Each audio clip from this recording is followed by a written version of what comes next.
Yes, sit down. कौन सी company file बनाई बेटा? Sir hero MotoCorp limited. Hero MotoCorp, okay. तो आपने हीरो मोटोकॉर्प कंपनी पे जो फाइल बनाई है, इसमें आपने कौन कौन सी चीज़ें बनाई हैं? Sir comparative and common size statement, cash flow statement and accounting ratios. ये 3 बनाए हैं? Yes sir. बनाने तो 2 थे वैसे, कैश फ्लो या अकाउंटिंग रेशियो, या अकाउंटिंग रेशियो और कॉम्परेटिव कॉमन साइज, या कैश फ्लो या कॉम्परेटिव कॉमन साइज में से कोई 2 बनाने थे। कोई बात नहीं, हो सकता है आपको बताया ना गया हो, ठीक है, बट तीनों बनाए, कोई दिक्कत नहीं है। तो हीरो मोटोकॉर्प पहले किसके साथ में काम कर रही थी? 2 कंपनियां एक साथ थी ना ये? सर हीरो और मोटोकॉर्प अलग अलग थे ना, तो नहीं, पहले collaborate- दोनों कंपनियां एक साथ काम कर रही थी, आपको पता होगा। बच्चों मैं आप लोगों को बता देता हूँ, पहले हीरो मोटोकॉर्प से पहले क्या था, हीरो होंडा थी। और फिर हीरो और होंडा दोनों क्या हो गई, अलग अलग हो गई, ठीक है। अभी क्या बन गई, हीरो मोटोकॉर्प अलग बन गई और होंडा जो है वो एक अलग कंपनी बन गई है। तो थोड़ा सा जो प्रैक्टिकल फाइल आपने बनाई है उसके बारे में थोड़ी बहुत जानकारी आप लोगों को होनी चाहिए, ठीक है। आपने इसमें देखो लिखा भी है, अगर आपको दिखा दूँ, मैं आपने यहाँ पे लिखा है हीरो होंडा, ये पहले था ना hero Honda, Honda limited group अलग हो गया, उससे पहले हीरो होंडा मोटर्स था, ठीक है ना। चलो कोई बात नहीं। तो बेटा आपकी 3 बुक हैं टोटल, तो आपकी सबसे स्ट्रॉन्ग बुक कौन सी है? Sir second. और फर्स्ट और थर्ड? सर वो भी स्ट्रॉन्ग है। वो भी स्ट्रॉन्ग है। तो चलिए मैं आपसे कुछ सवाल पूछना शुरू करता हूँ। आप मुझे बताइए सबसे पहले COGS का फॉर्मूला क्या होता है? Sir revenue from operations minus gross profit. ठीक है, अगर आपको रेवेन्यू फ्रॉम ऑपरेशन और ग्रॉस प्रॉफिट दे रखा है, आप उसके बेस पे निकाल लोगे। एक फॉर्मूला और होता है जो हम किसके बेस पे निकालते हैं, अगर हमें क्वेश्चन में क्या दे रखा है, ओपनिंग स्टॉक यानी opening inventory, purchases, direct expenses और क्लोजिंग स्टॉक दे रखे हैं, तो उसके इसमें कैसे निकालेंगे हम?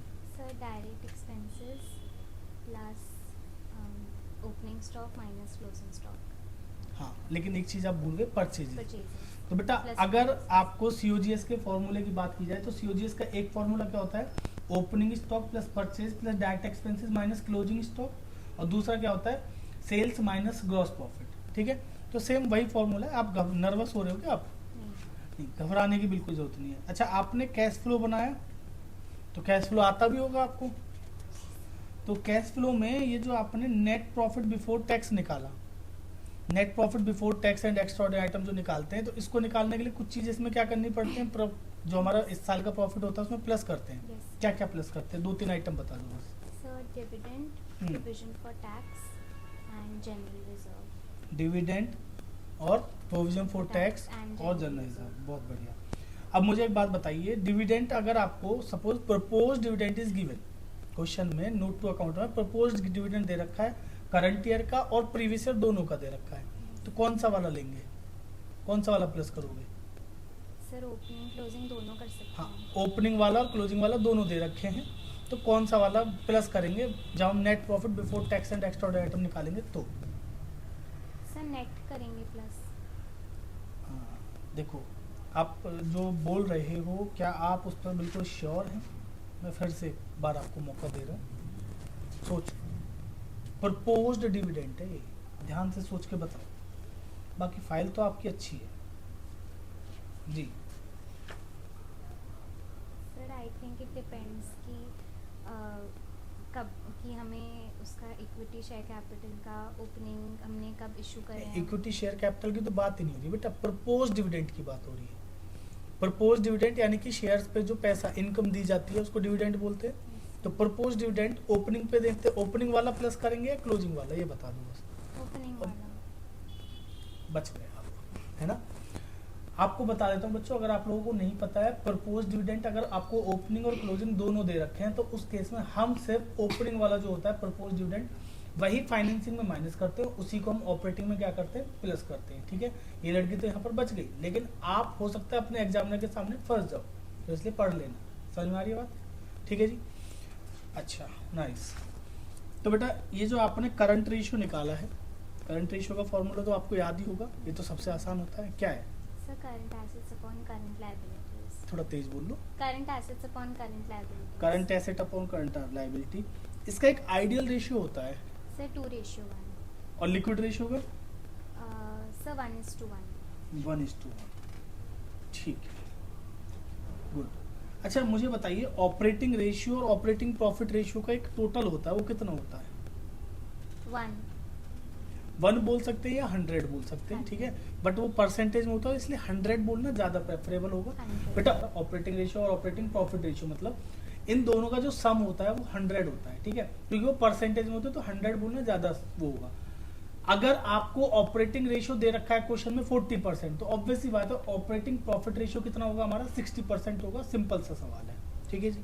चलिए थोड़े से सवाल आपके, ये फाइल आपकी बहुत अच्छी बनी हुई है, नो डाउट, ठीक है, तो इसमें मैं आपके कर देता हूँ साइन, ठीक। बेटा अब आप मुझे बताइए, आपने अपनी सेकंड वाली बुक से भी आपने बताया कि सेकंड बुक भी आपकी स्ट्रॉन्ग है। सेकंड बुक में आपका एक टॉपिक था फोरफिटेड और रीइश्यू वाला, फोर फीचर रीइश्यू आपने पढ़ा होगा। तो मुझे बताओ, फोर फीचर के टाइम पे जब हम फोरफिट करते हैं शेयर्स को, उसके बाद उनको क्या करते हैं? रीइश्यू। तो रीइश्यू पे मैक्सिमम डिस्काउंट कितना दे सकते हैं अपन? सर जितना फोरफिट किया है अमाउंट, यानी कि जितना अमाउंट हमने फोरफिट किया है। और फोरफिट कितना करते हैं? सर जितना कैपिटल में मिला है हमें। गुड, कैपिटल का जितना पैसा मिला है Receive। उससे फोरफिट करते हैं। और मैक्सिमम डिस्काउंट कितना दे सकते हैं रीइश्यू पे? सर जितना रिसीव नहीं हुआ है कॉल्स इन मैक्सिमम डिस्काउंट कितना दे सकते हैं उस पे, फोर फीचर पे, रीइश्यू पे? अभी जो बोला था सेम।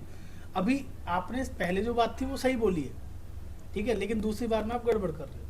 सर जितना अमाउंट फोरफिट किया है। वेरी गुड, ठीक है। तो बच्चों रीइश्यू के टाइम पे ना हम मैक्सिमम डिस्काउंट देते हैं जितना हमने क्या करा है? फोरफिट करा है, जितना पैसा हमने फोरफिट किया है। अब यहाँ पे कुछ बच्चे ना ये बोल देते हैं कि सर रीइश्यू के टाइम पे मैक्सिमम डिस्काउंट उतना देंगे जितना कैपिटल का पैसा मिला है। बात सही है, बट आपको एग्जाम में जब क्वेश्चन आएगा उसमें अगर एमसीक्यू आ जाता है तो उसमें आपको ये नहीं देगा कि मैक्सिमम जितना पैसा मिला है कैपिटल का, वो नहीं बोलेगा। वहां पे आपको वर्ड बोलना है क्या? फोरफिट जितना किया। बात दोनों सेम है भाई, कैपिटल का जितना पैसा मिलता है उसे हम फोरफिट करते हैं, ठीक है। तो जितना फोरफिट किया उतना ही हम मैक्सिमम क्या दे सकते हैं? रीइश्यू पे डिस्काउंट दे सकते हैं। क्लियर है जी? ठीक है, तो बाकी आपकी तैयारी हो गई बोर्ड की पूरी? Yes, sir। अच्छा, एक लास्ट सवाल बस, सिक्योरिटी प्रीमियम था, उसको कितनी जगह यूज कर सकते हैं मैक्सिमम? अगर मिला है तो, प्रीमियम का पैसा मिला है तो कितनी जगह यूज कर सकते हैं? सर डिस्काउंट राइट नहीं, मैंने पूछा कितनी जगह यूज कर सकते हैं। आप बोलना शुरू मत करो, पहले सवाल को समझो। कितनी जगह यूज कर सकते हैं? सर पता नहीं। देखिए बच्चों, मैं आपसे फिर कह रहा हूँ, पढ़ने वाले बच्चे भी ना किसी पॉइंट पे अटक जाते हैं, ठीक है, पर ऐसे अटके हुए पॉइंट से उनको उनके जो स्कूल के टीचर्स होते हैं ना वो बाहर निकालते हैं। तो इसलिए स्कूल टीचर्स से बना के रखो, आपको एक हिंट दे रहा हूँ मैं, ठीक है। दूसरी चीज, सिक्योरिटी पे हमको बेटा 5 जगह यूज करते हैं, बताया था आप लोगों को, है ना, आपके टीचर्स ने आपको बताया होगा, ऑब्वियस सी बात है। 5 जगह कौन कौन सी मैं आपको बता देता हूँ फटाफट से। सबसे पहले to issue fully paid bonus shares, जब हम बोनस शेयर इशू करते हैं उसके लिए यूज करते हैं। To write off preliminary expenses के लिए, है ना जी। तीसरा, to write off discount commission brokerage वगैरह जो होता है इशू ऑफ शेयर से डिबेंचर्स पे। और चौथा, to provide premium on redemption of debenture. And the last is to buy back of equity shares, ठीक है। चलो इस पॉइंट पे मैं आपके नंबर नहीं काटूंगा, बाकी आपका बहुत बढ़िया था, अच्छे से तैयारी करो, आपके 95 प्लस आराम से आ जाएंगे, 100 भी आ सकते हैं, ठीक है। चलो best of luck for your exam, God bless you. Thank you sir. Okay, तो बच्चों इस वीडियो से आपको एक आइडिया लग गया होगा, रफ आइडिया, कि आपके एग्जामिनर आपसे किस प्रकार के सवाल करेंगे। देखिए सवाल इतने ही नहीं है, सवाल बहुत है, ठीक है। तो हम इसके ऊपर ना 4-5 वीडियो और बनाने वाले हैं। ये हमारा पार्ट 1 था। अभी नेक्स्ट वीडियो में हम आपको और बच्चों के साथ मिलवाएंगे। जो देखिए बच्चे, हर बच्चा ना इस लड़की की तरह, अमीशी की तरह टॉपर नहीं होगा, ठीक है। कुछ बच्चे हल्के भी होंगे पढ़ने में, तो हम उनके साथ भी वीडियो बनाएंगे और उनके किस प्रकार के सवाल पूछे जाएंगे वो आपके साथ डिस्कस करेंगे, ठीक है। तो अगली वीडियोस के लिए बच्चों आप हमारे चैनल को कर लीजिए फटाफट से सब्सक्राइब, वीडियो को कर दो लाइक और शेयर कर दो अपने दोस्तों के साथ जिनके जनवरी में आने वाले हैं प्रैक्टिकल्स। धन्यवाद।